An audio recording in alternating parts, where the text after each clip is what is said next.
All right, so ammonia and phosphoric acid are used to produce ammonium hydrogen phosphate fertilizer. What volume of 14.8 mole per liter ammonia is needed to react with 1 kiloliter of 12.9 moles per liter of phosphoric acid?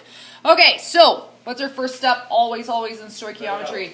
Write out the balanced equation. Okay, so what volume of ammonia is needed to react with H3PO4? Okay, so hopefully you would have read that correctly. So we've got ammonia that is aqueous currently, and we're going to react it with phosphoric acid.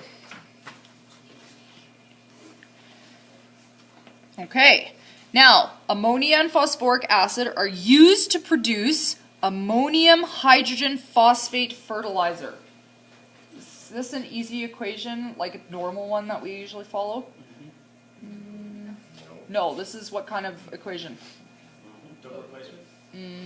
Other, okay. So we're forming ammonium hydrogen phosphate, okay. So I need to know what ammonium hydrogen phosphate is, okay. So looking at your guys' data booklet, I think hydrogen phosphate HPO4 is negative. What? Oh, never mind.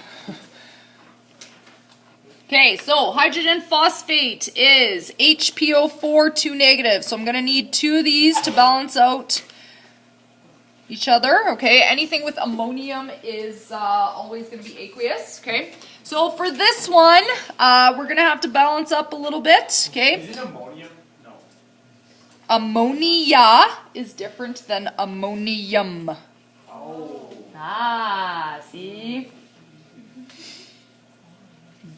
Don't fret, children. Don't fret.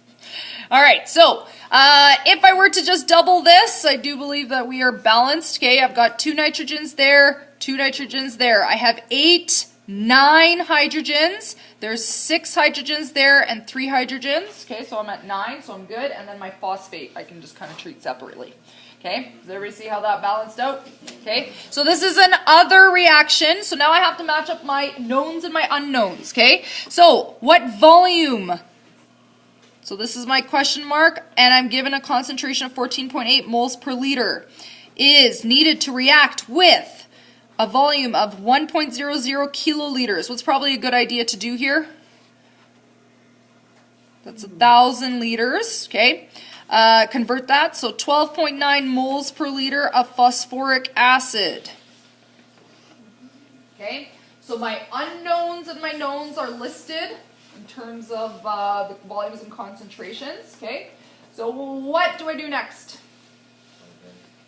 Find your N. Okay, so what's the formula to find N when I have volume and concentration?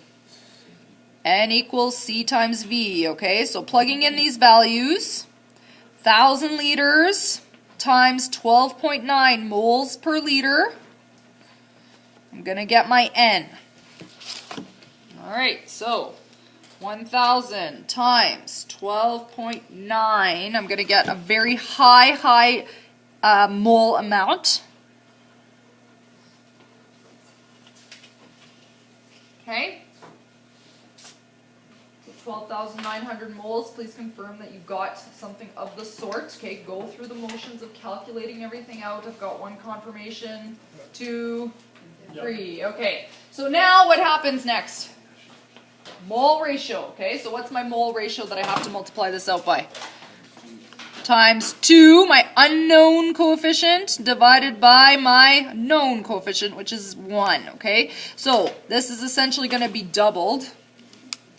Okay, so 25,800 moles, okay, is what I'm going to get for that one, okay. Now I want to isolate for my volume, so what do I have to do with the concentration to get that?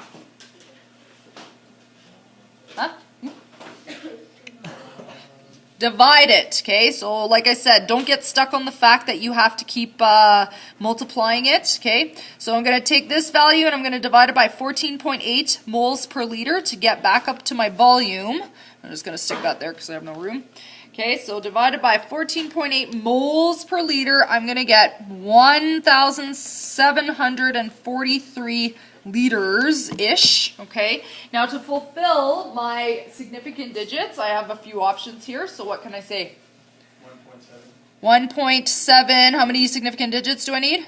3. 3. 1.74 times 10 to the 3 liters, or I can say 1.74 kiloliters if I wanted, and that's probably good enough.